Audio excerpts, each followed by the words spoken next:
Good morning friends. तो आज हम जो टॉपिक पढ़ रहे हैं उस टॉपिक का नाम है cash flow statement. Cash flow statement. Friends, ये टॉपिक आपने कई बार आपके सिलेबस में आया होगा और ये टॉपिक अगर देखा जाए कंसेप्चुअली बहुत अच्छा है, बट कुछ बेसिक कंसेप्ट की वजह से हम कंफ्यूज होते हैं। तो पहले हम कंसेप्ट स्टडी करेंगे, उसके बाद हम आगे बढ़ेंगे। कैश फ्लो स्टेटमेंट का मतलब क्या है, हम पहले एएस को बाद में स्टडी करेंगे, पहले एक बेसिक मीनिंग समझ लें। कैश फ्लो का मतलब है कि अगर आप बिजनेस कर रहे हैं तो आपके बिजनेस में फंड्स आ भी रहे होंगे एंड आपके बिजनेस से फंड्स जा भी रहे होंगे। तो इनफ्लो और आउटफ्लो ऑफ कैश। सपोज करिए मैं बात करता हूँ, एक बैलेंस शीट में बना लेता हूँ।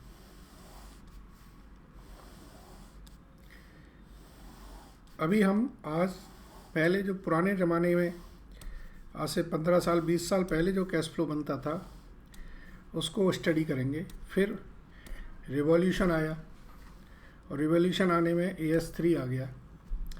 सपोज कर लीजिए ये हम बात करते हैं 2001 की और ये बात करते हैं हम 2002 की।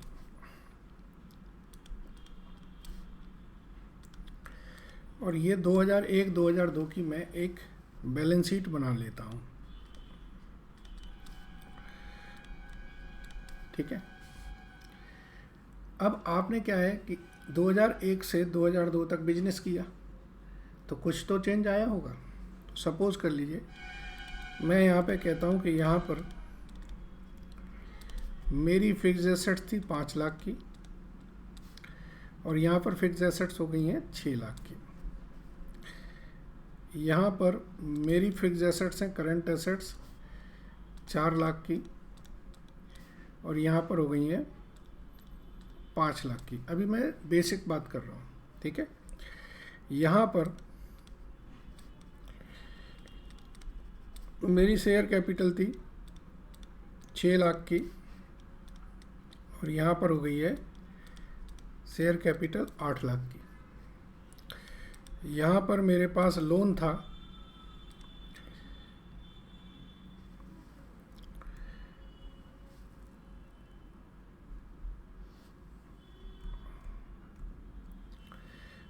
मेरे पास 2 लाख का और अब वो लोन बचा मेरा 1 लाख का। और अब यहाँ पर मेरे पास करंट लायबिलिटीज़ थी 1 लाख की, वो अब यहाँ पर होके 2 लाख की हो गई। तो ये बैलेंस शीट का टोटल मेरा 9 लाख रुपए है। चलिए एक काम करते हैं, थोड़ा सा करंट लायबिलिटीज़ कम करते हैं।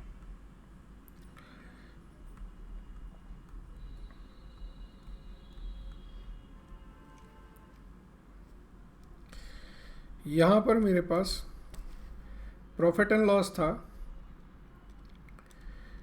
50,000 का और वो हो गया अब यहाँ पर 1 लाख का। और ऐसे ही करंट लायबिलिटीज़ थी मेरी 50,000 की और वो 1 लाख की हो गई।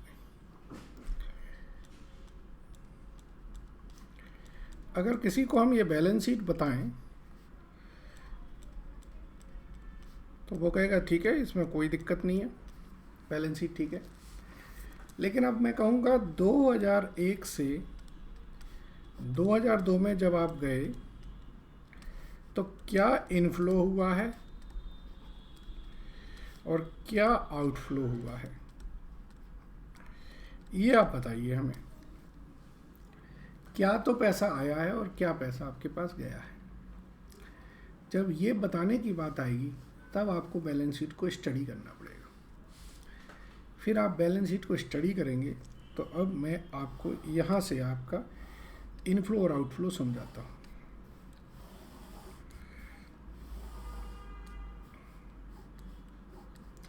अभी हम लोग बहुत बेसिक स्टडी कर रहे हैं, अभी कोई फॉर्मेट वॉर्मेट की बात नहीं कर रहे हैं। अभी यहाँ पर बात करते हैं कि हमें इनफ्लो क्या आया है, और यहाँ पर बात करते हैं कि हमारा आउटफ्लो क्या हुआ है। ठीक है, अब गौर से देखो, फिक्स एसेट्स मेरी 5 लाख से कितने की हो गई हैं, 6 लाख की हो गई हैं। इसका मतलब है कि मैंने नई फिक्स एसेट्स खरीदी हैं। अभी मैंने बताया था डेप्रीशिएशन एप्रीशिएशन की बात नहीं कर रहे, बहुत बेसिक बात कर रहे हैं।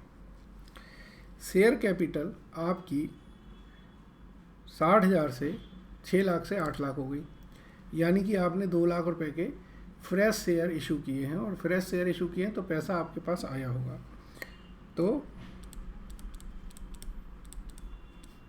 रिसीप्ट हो गई है कहाँ से, शेयर कैपिटल से 2 लाख रुपए का। ठीक है ना, आपका पास लोन था पहले 2 लाख का, अब आपका 1 लाख का हो गया। तो यानी कि आपने लोन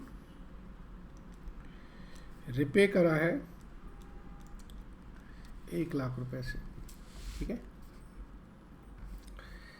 अब आप ये देखेंगे, आपको देखना है कि मेरे पास, अभी चलिए वैसे बात करते हैं, प्रॉफिट एंड लॉस आपकी 50,000 से 1 लाख हो गया। इसका मतलब है आपने ड्यूरिंग द ईयर 50,000 का प्रॉफिट कमाया। तो प्रॉफिट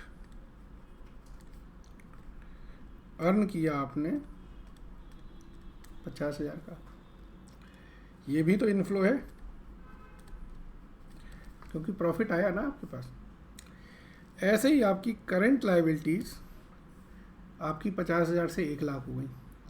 इसका मतलब है जो आपने क्रेडिटर से मटेरियल ख़रीदा है, अभी उनका पेमेंट नहीं किया है, तो आपकी लायबिलिटीज इंक्रीज हो गई हैं। और जब लायबिलिटीज इंक्रीज हो गई, एक तरह से वो भी मेरी, अगर मैं लायबिलिटीज पे कर देता तो मेरा पैसा चला जाता ना। ऐसे ही आप अब यहाँ देखें, एसेट साइड में करंट एसेट्स आपकी 4 लाख से 5 लाख हो गई। इसका मतलब पहले आपके पास जो डेटर्स अगर कुछ अमाउंट के थे तो अब बढ़ गए हैं, मतलब आपका जो पैसा है वो ब्लॉक हो गया है डेटर्स में, स्टॉक में। ठीक है ना, ये पैसा आपका ब्लॉक हो गया है, तो ये एक तरह से आपका आउटफ्लो हो गया, करंट एसेट्स इंक्रीज हो गई। तो अब आपने क्या किया, एक प्लेन बैलेंस शीट देखी, और उस प्लेन बैलेंस शीट से आपने उसका इनफ्लो और आउटफ्लो निकाल दिया। तो आज शुरू में पहले इसी तरीके के कैश फ्लो बनते थे, लेकिन फिर चेंजेज आए, और चेंजेज आने के बाद उन्होंने उसे और सिस्टमेटिक और प्रॉपर कर दिया। ठीक है, अब हम पढ़ते हैं। तो अभी आपको इस कंसेप्ट से ये समझ में आया कि कैश फ्लो होता क्या है। कैश फ्लो का मतलब है इनफ्लो एंड आउटफ्लो। किस चीज़ का, फंड्स का, इनफ्लो और आउटफ्लो। पैसे का, कितना पैसा आ रहा है और कितना पैसा जा रहा है। अब हम बात करते हैं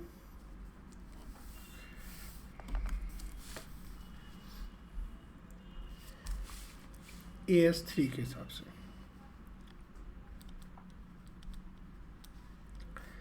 अकाउंटिंग स्टैंडर्ड 3 जो है वो आपका मार्च 2004 में आया था।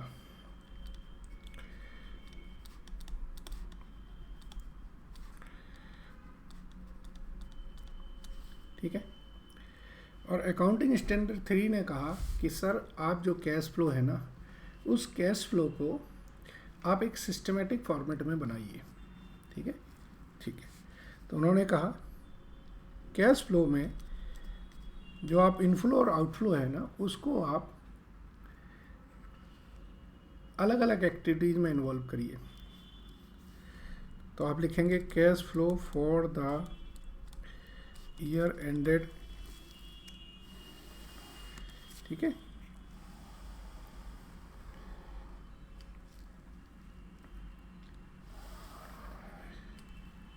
तो सबसे पहले इन्होंने बोला कैश फ्लो आपका 3 एक्टिविटीज़ में बट जाएगा। एक तो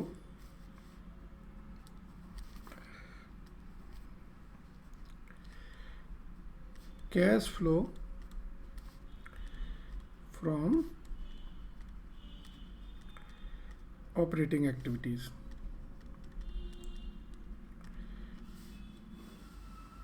ठीक है जी। फिर बटेगा cash flow from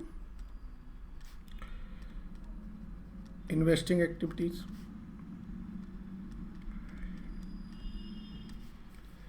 and cash flow from financing activities. तो अभी जो आपने इससे पहले कैश फ्लो पढ़ा उसमें हमें इनफ्लो और आउटफ्लो पे फोकस थे, कैश कौन सी एक्टिविटी से आया इस पर फोकस नहीं थे। AS3 के बाद उन्होंने कहा कि आप कैश फ्लो को आप अलग अलग एक्टिविटी से बताइए कि किस एक्टिविटी से आपके पास पैसा आया। आपने बिजनेस किया तो ऑपरेटिंग एक्टिविटीज है, आपने कहीं पैसे इन्वेस्ट किए थे उससे आपका इनफ्लो आउटफ्लो हुआ है तो वो इन्वेस्टिंग एक्टिविटीज़ है, और अगर आपने कहीं फाइनेंस किया है, किसी से फाइनेंस लिया है तो वो आपकी फाइनेंसिंग एक्टिविटीज़ है। इन सारी एक्टिविटीज़ का टोटल आप करें, जैसे आपका टोटल ये इसका यहाँ पर, इसका यहाँ पर, इसका यहाँ पर, तो ये आ जाएगा नेट कैश फ्लो। ठीक है जी। इसके बाद ऐड करेंगे आप इसमें cash and cash equivalent at the beginning of year. तो ये आपका जो बैलेंस आएगा ये आएगा cash and cash equivalent at the end of year. तो फ्रेंड्स अब आपने ये समझा कि AS3 क्या कहता है। AS3 कहता है कि कैश फ्लो को आप अलग अलग एक्टिविटीज में बना के इस तरीके से फॉर्मेट में प्रेजेंट करें। ठीक है। नाउ अब तीनों एक्टिविटीज़ पे मैं थोड़ा सा काम करूँगा। पहले मैं बात करता हूँ इन्वेस्टिंग एक्टिविटीज़ पे। इन्वेस्टिंग एक्टिविटीज़ का मतलब है कहीं आपने पैसा इन्वेस्ट कर रखा है तो उससे आपको क्या होगा, आपको इंटरेस्ट रिसीव्ड होगा या डिविडेंड रिसीव्ड होगा। तो इंटरेस्ट या डिविडेंड रिसीव्ड। ठीक है जी। आपने कोई फिक्स एसेट्स परचेज करी है, फिक्स एसेट्स परचेज, तो ये एक तरह से आपका आउटफ्लो है। तो या तो इसे नेगेटिव में लिखो या ब्रैकेट में लिखो। इसी तरीके से अगर आपने कोई फिक्स एसेट्स को बेचा है तो वो इनफ्लो हो गया। आपने कोई इन्वेस्टमेंट बेचा है तो वो इनफ्लो है, और अगर आपने कोई इन्वेस्टमेंट खरीदा है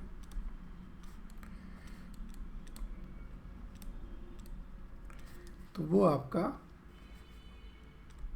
आउटफ्लो है। तो ये इनफ्लो और आउटफ्लो इस तरीके के सारे आप इस एक्टिविटीज़ में डालेंगे। मतलब आपने पैसा कहीं इन्वेस्ट कर रखा है और उससे जो आपकी रिटर्न आ रही है या इन्वेस्टमेंट कर रहे हैं। फाइनेंसिंग एक्टिविटीज़ में सपोज करिए कोई आप इशू करते हैं शेयर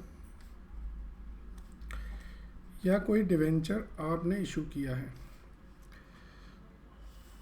इसी तरीके से रिडीम करते हैं शेयर या डिवेंचर्स। तो इशू में तो पॉजिटिव आएगा, रिडीम में नेगेटिव आएगा। इसी तरीके से अगर आप डिविडेंड या इंटरेस्ट पे कर रहे हैं, अगर डिविडेंड या इंटरेस्ट पे कर रहे हैं तो डेफिनेटली आप पे कर रहे हैं, यानी कि आपने फाइनेंस लिया है। ठीक है। तो वो आपका यहाँ पे आ जाएगा। ठीक है। जैसे आप लोन रिपे करें तो वो भी यहाँ आ जाएगा नेगेटिव।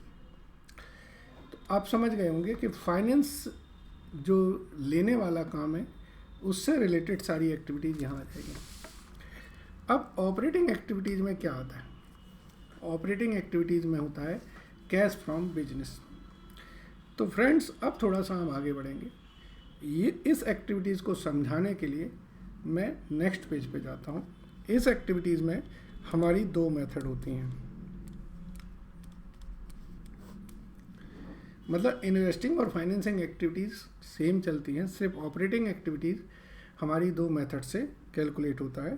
फर्स्ट मेथड होती है डायरेक्ट मेथड और सेकंड मेथड होती है इनडायरेक्ट मेथड।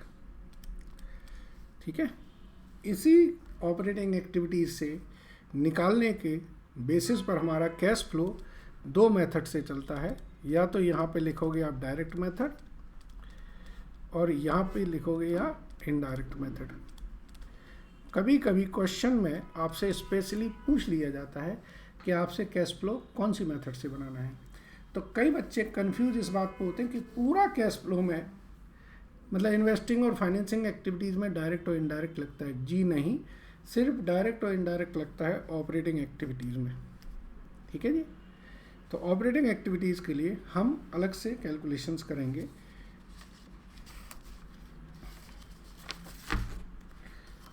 और उसके बाद इसको हम करेंगे, बताते हैं अब आपको। तो जब आप ऑपरेटिंग एक्टिविटीज से कैश निकालते हैं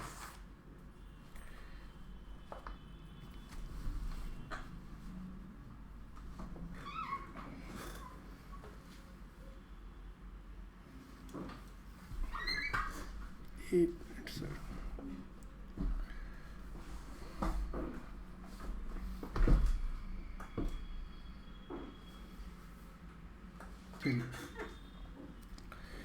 सो जिस मेथड से भी आपका कैश फ्लो निकलेगा वो आप यहाँ पे लिख देंगे, cash flow from operating activities. इसके बाद इसमें आप इनकम टैक्स पेड माइनस करते हैं, तो ये आ जाएगा net cash flow from operating activities.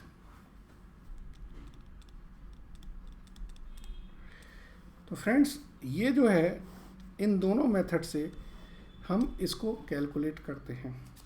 वो कैसे कैलकुलेट करते हैं अब मैं वो आपको समझाता हूँ। ये डेफिनेटली आप फेस पे ही लिखेंगे बट समझाने के लिए मुझे अलग अलग करना पड़ेगा। सो पहले हम बात करते हैं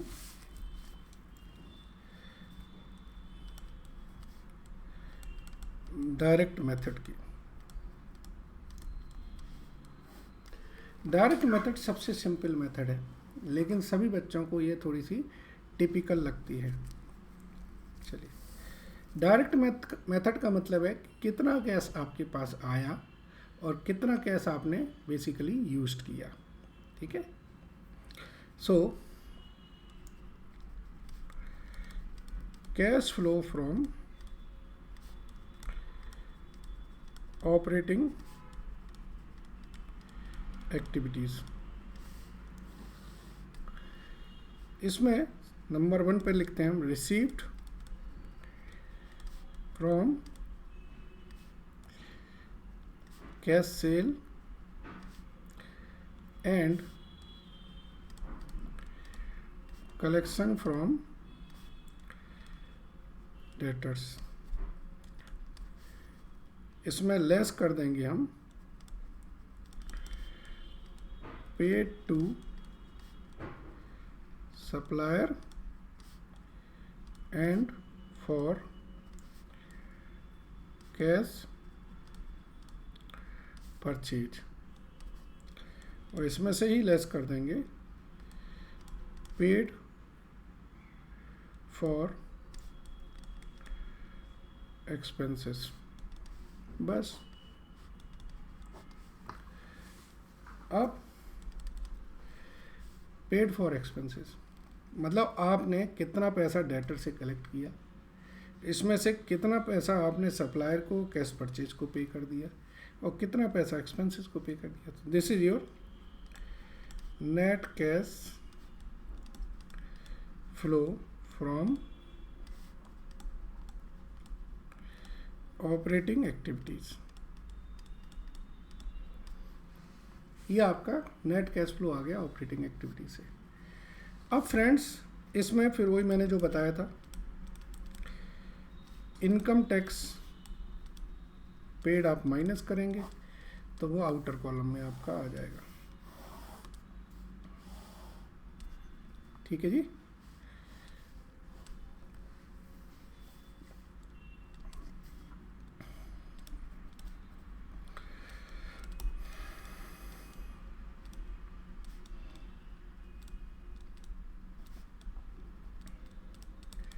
अब आप कहेंगे सर ये कलेक्शन फ्रॉम डेटर कैसे निकलेगा या पेड टू सप्लायर कैसे निकलेगा। तो इसके लिए आपको वर्किंग नोट्स बनाने पड़ेंगे। यहाँ पर भी वो सिंगल एंट्री के जो कॉन्सेप्ट्स हैं वो अप्लाई हो जाएंगे। वर्किंग नोट में आप एक बनाएंगे डेटर अकाउंट्स,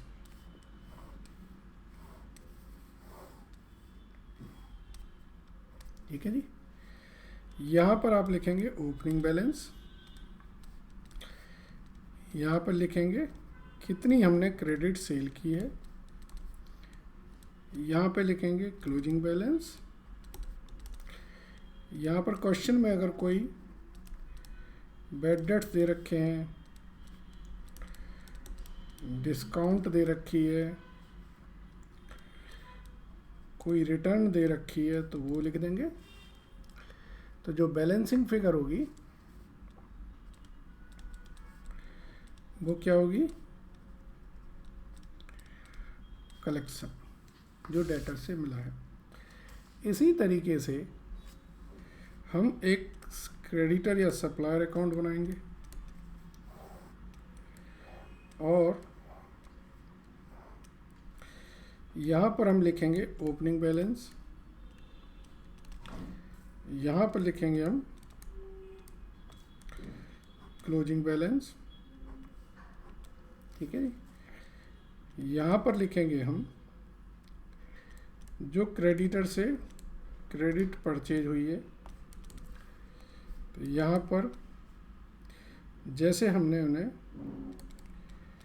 कोई उसने हमें डिस्काउंट दी है तो वो लिखेंगे, कोई रिटर्न है तो वो लिखेंगे। जो बैलेंसिंग फिगर आएगी वो आएगी जो हमने पेमेंट किया है, ठीक है।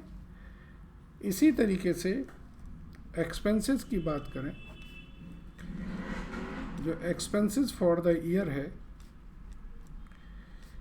उनमें आप ओपनिंग आउटस्टैंडिंग ओपनिंग नहीं, क्लोजिंग आउटस्टैंडिंग, ठीक है। ओपनिंग आउटस्टैंडिंग ऐड करें,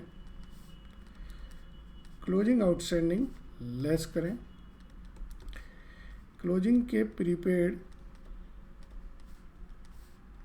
ऐड करें और ओपनिंग के प्रीपेड लेस करें, तो ये आ जाएंगे expenses paid during the year. ये सारे कंसेप्ट आप कहीं ना कहीं सिंगल एंट्री में या एनपीओ में पढ़ चुके हैं, बट अप्लाई करना है। फ्रेंड्स अगर गौर से देखें, हमें तीन चीज़ें चाहिए। एक तो हमें कैश सेल से पैसा कितना मिला है या सप्लायर से क्रेडिट डेटर से कितना पैसा मिला है, हमने कितना पैसा पे किया है और कितने हमने खर्चे पे किए हैं। बस ये तीन चीज़ें चाहिए। P&L में ये तीन चीज़ें ही होती हैं, बट हम कंफ्यूज हो जाते हैं कि डायरेक्ट मेथड से करना, डायरेक्ट मेथड से करना। कोई घबराने की बात नहीं है। Direct method is simplest than indirect method, but आपको दिमाग में ये रखना पड़ेगा कि ये सिंपल मेथड होती है। अब हम बात करते हैं इनडायरेक्ट मेथड की। इनडायरेक्ट मेथड में एक तरह से क्वेश्चन को, मतलब हमने जो प्रॉफिट अर्न किया है वो हमें इनडायरेक्टली निकालना होता है। ठीक है। सो अब हम बात करते हैं इनडायरेक्ट मेथड की।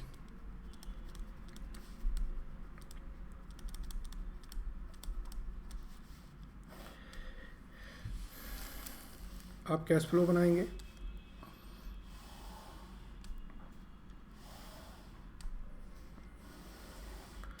ठीक है ना। यहाँ पे लिखेंगे ये cash flow from operating activities. अब आप यहाँ लिखेंगे नेट प्रॉफिट अर्न कितना है, तो हम आप कहेंगे नेट प्रॉफिट अर्न इतना है। इसमें हम ऐड करेंगे और लेस करेंगे। ऐड करेंगे हम non cash item,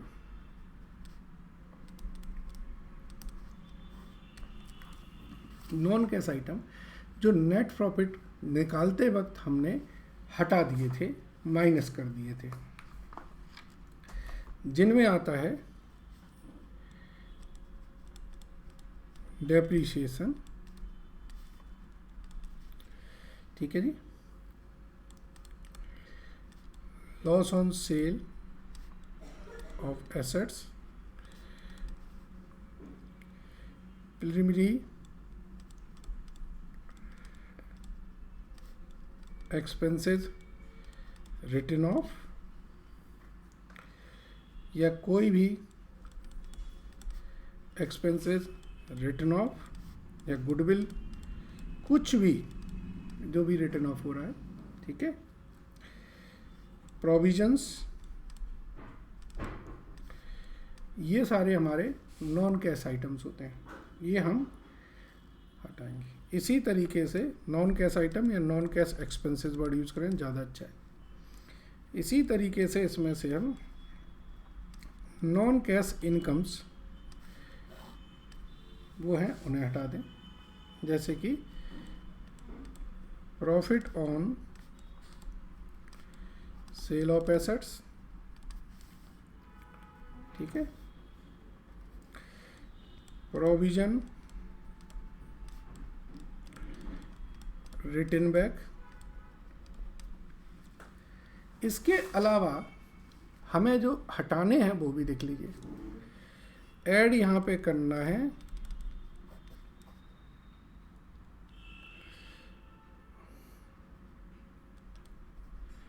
interest expenses, क्योंकि ये ट्रीट किया जाएगा इन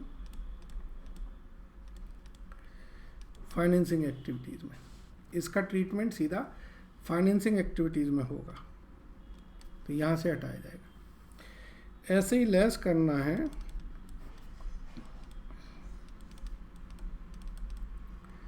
इंटरेस्ट इनकम या डिविडेंड इनकम, क्योंकि इसका ट्रीटमेंट कहाँ होगा, इसका ट्रीटमेंट होगा इन्वेस्टिंग एक्टिविटीज़ में। तो ऐसे लाइन आइटम्स जिनका ट्रीटमेंट अलग होना है उन्हें भी हटा देंगे। इन सब के बाद जब ये सारा आप कर देंगे तो ये आ जाएगा हमारा सब एडजस्टमेंट करने के बाद, इनको इनको इनको और इनको, ये होगा हमारा कैश तो नहीं वर्ड यूज करेंगे, इसको बोलेंगे नेट प्रॉफिट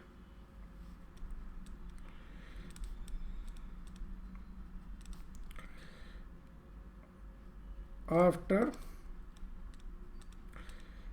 एडजस्टमेंट, और इसी को हम कहते हैं कैश फ्रॉम ऑपरेशन भी वर्ड यूज करते हैं कभी कभी।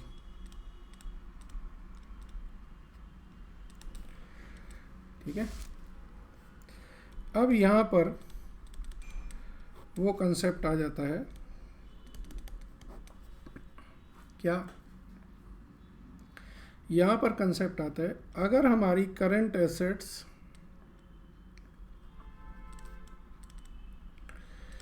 बढ़ रही हैं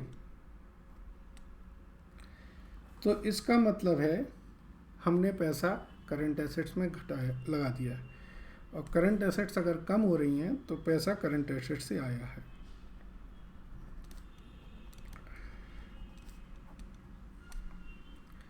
इसी तरीके से अगर करंट लायबिलिटीज़ बढ़ रही हैं तो वो सोर्स बन जाती हैं, और करंट लायबिलिटीज़ कम हो रही हैं तो वो हमारा आउटफ्लो बनती है। इनके इम्पैक्ट हम दे देते हैं। सो यहाँ पर हमारे पास आ जाता है कैश फ्रॉम ऑपरेशन, ठीक है,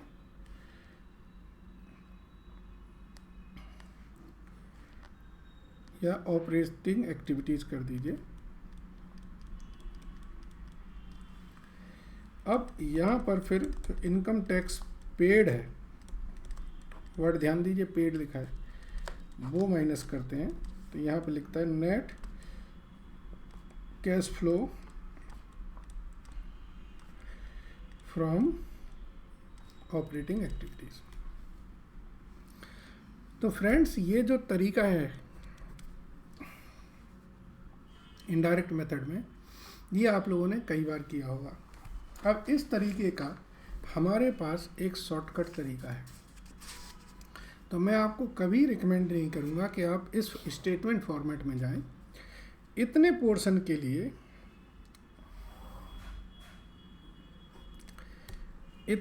के लिए हम लोग एक पीएल एडजस्टमेंट अकाउंट बनाते हैं।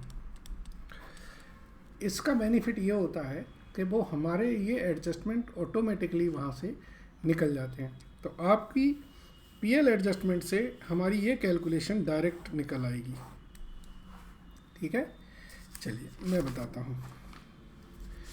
अब आपको कुछ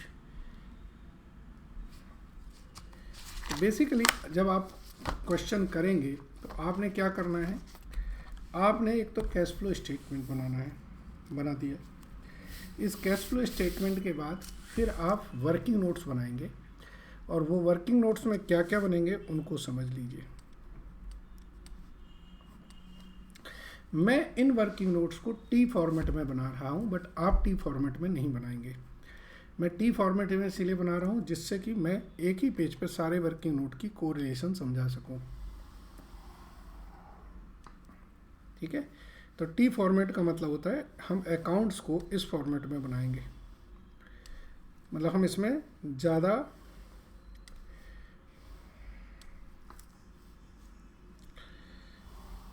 स्पेस को वेस्ट नहीं करेंगे।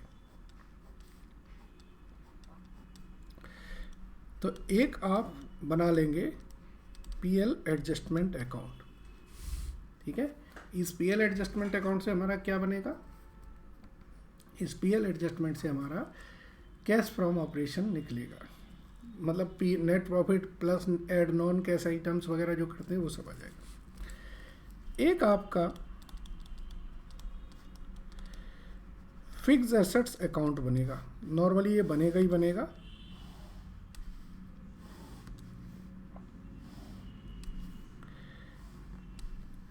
अगर क्वेश्चन में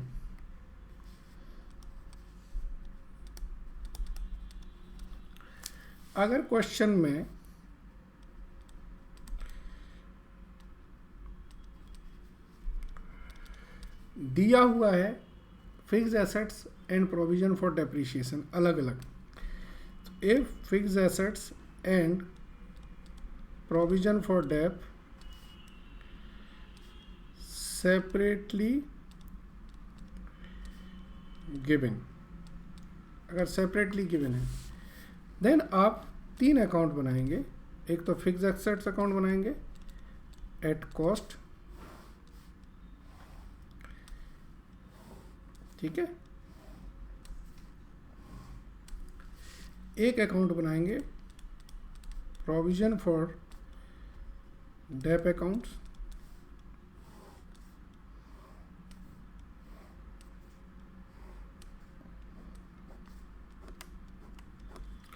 और एक अकाउंट बनाएंगे fixed assets sold account.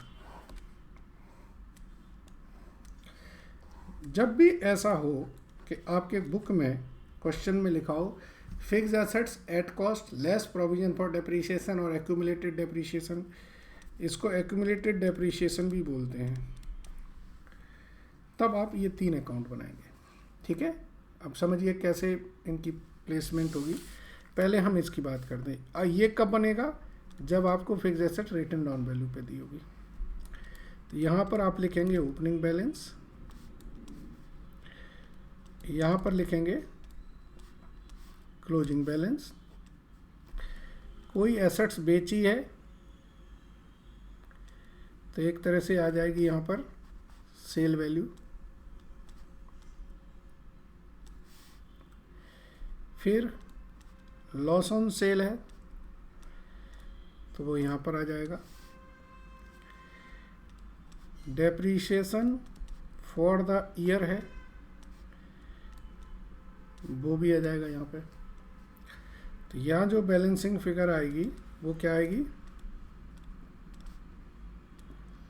Fixed assets purchase. अब यहाँ पर आप लिखेंगे P&L का ओपनिंग बैलेंस और यहाँ पर लिखेंगे P&L का क्लोजिंग बैलेंस। ठीक है, अब जो आपकी डेप्रीशिएशन आएगा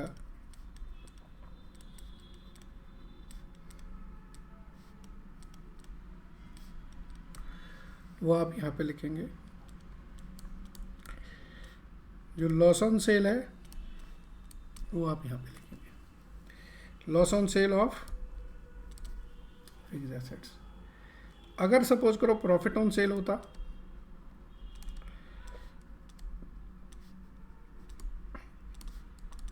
तो वो आप यहाँ पे लिख देते। ठीक है ना, लॉस ऑन सेल है आप डेबिट साइड में लिखें, प्रॉफिट ऑन सेल है तो वो क्रेडिट साइड में लिख दें। अब आप इसका फ़ायदा क्या हुआ?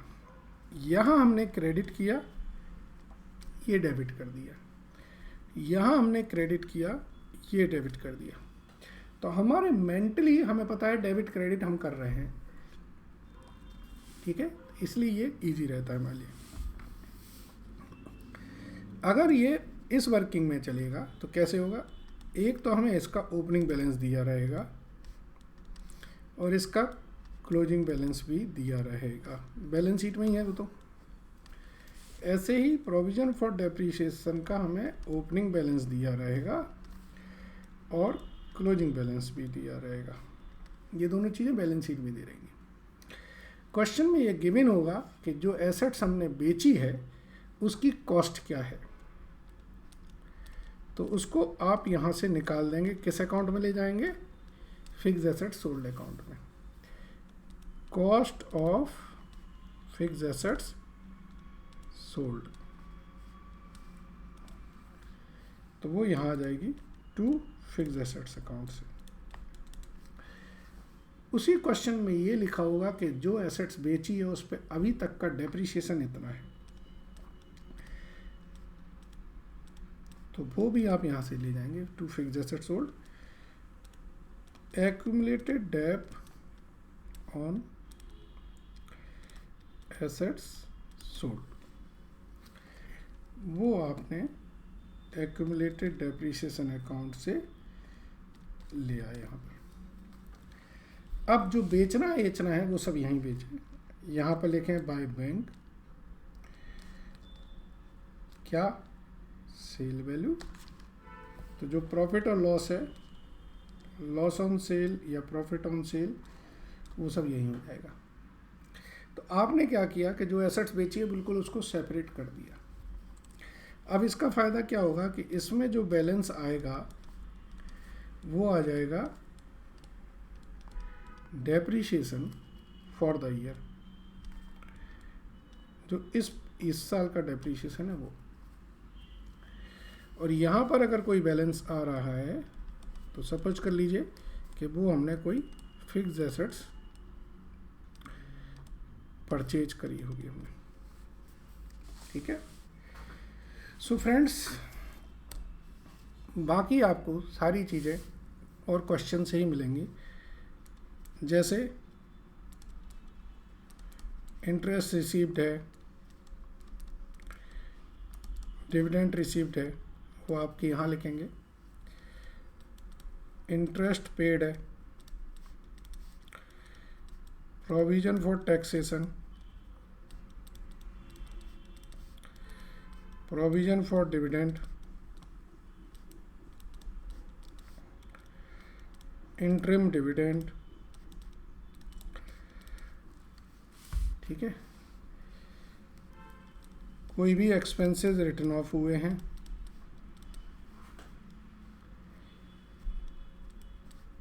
बाय जनरल रिजर्व, अगर जनरल रिजर्व हमारे इंक्रीज डिक्रीज हो रहे हैं तो यहाँ पर आ जाएंगे। अगर हमने कोई जनरल रिजर्व में ट्रांसफ़र किया तो ट्रांसफ़र टू जनरल रिजर्व यहाँ आ जाएगा, ठीक है। तो फ्रेंड्स, इन सब के एडजस्टमेंट करने से जो बैलेंसिंग फिगर आएगी वो क्या आएगी हमारी, कैश फ्रॉम ऑपरेशन। अब अगर इसको हम अपने स्टेटमेंट फॉर्मेट में देखें, ये मेरा ओपनिंग है, ये क्लोजिंग है, तो ओपनिंग माइनस क्लोजिंग क्या होगा, net profit earn during the year. अब मैंने क्या किया, इस net profit earn during the year में ये सारे लाइन आइटम्स क्या किए हैं, प्लस किए हैं, और ये सारे लाइन आइटम माइनस किए हैं।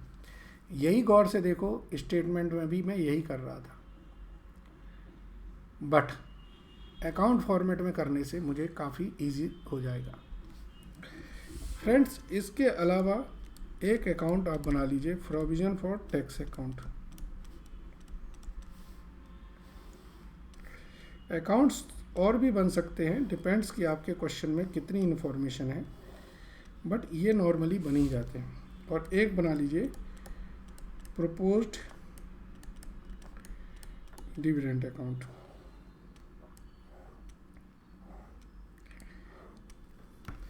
प्रोविजन फॉर टैक्सेशन में ओपनिंग बैलेंस आप यहाँ लिख देंगे, क्लोजिंग बैलेंस उसका यहाँ लिखेंगे। क्वेश्चन में दो इन्फॉर्मेशन में से एक जरूर दी होगी, क्या, या तो ये लिखा होगा कि इतना प्रोविजन मेड किया है, या फिर ये लिखा होगा कि इतना टैक्स पे किया है। जो भी इन्फॉर्मेशन लिखी हो तो यहाँ पर आ जाएगा प्रोविजन फॉर टैक्स मेड। तो ये जो प्रोविजन फॉर टैक्स आया था, यहाँ पर जो प्रोविजन हम बनाते हैं वो आता है। तो यहाँ जो बैलेंसिंग फिगर आएगी वो क्या आ जाएगा, टैक्स पेड। और अगर ये टैक्स पेड दिया होता तो प्रोविजन मेड आ जाता है। अब कई बच्चे कहते हैं सर कुछ भी नहीं दिया हो, तो उसका तरीका क्या है, आप ओपनिंग बैलेंस को क्या कर दें, पे कर दें, क्योंकि पिछले साल का टैक्स प्रोविजन है, इस साल पे करोगे ही करोगे, तो करंट ईयर का ऑटोमेटिकली मेड आ जाएगा। सेम कॉन्सेप्ट अप्लाई करना है यहाँ पर। आप यहाँ पर ओपनिंग बैलेंस लिखें, यहाँ पर क्लोजिंग बैलेंस लिखें, ठीक है जी। यहाँ पर जो डिविडेंड आपने पे किया वो लिख दें, तो यहाँ पर आ जाएगा प्रोविजन जो आपने बनाया है, ये जो है ये प्रोविजन मेड है, ठीक है। सो फ्रेंड्स, अभी मैंने आपको सिर्फ बेसिक कंसेप्ट समझाए हैं, एक बार रिफ्रेश कर लेते हैं, उसके बाद हम लोग आगे बढ़ते हैं। मैंने आपको बताया कैश फ्लो का मतलब है इनफ्लो एंड आउटफ्लो। जो शुरू में हम लोग करते थे उसमें क्या होता था, बैलेंस शीट से हम इनफ्लो और आउटफ्लो निकालते थे कि 2001 से 2002 में हमारे पास क्या इनफ्लो आया है और क्या आउटफ्लो आया है। फिर मैंने इस बैलेंस शीट से आपको एक डमी कैलकुलेशंस करके बताया कि ये देखो, ये हमारी इनफ्लोज थे और ये आउटफ्लोज थे।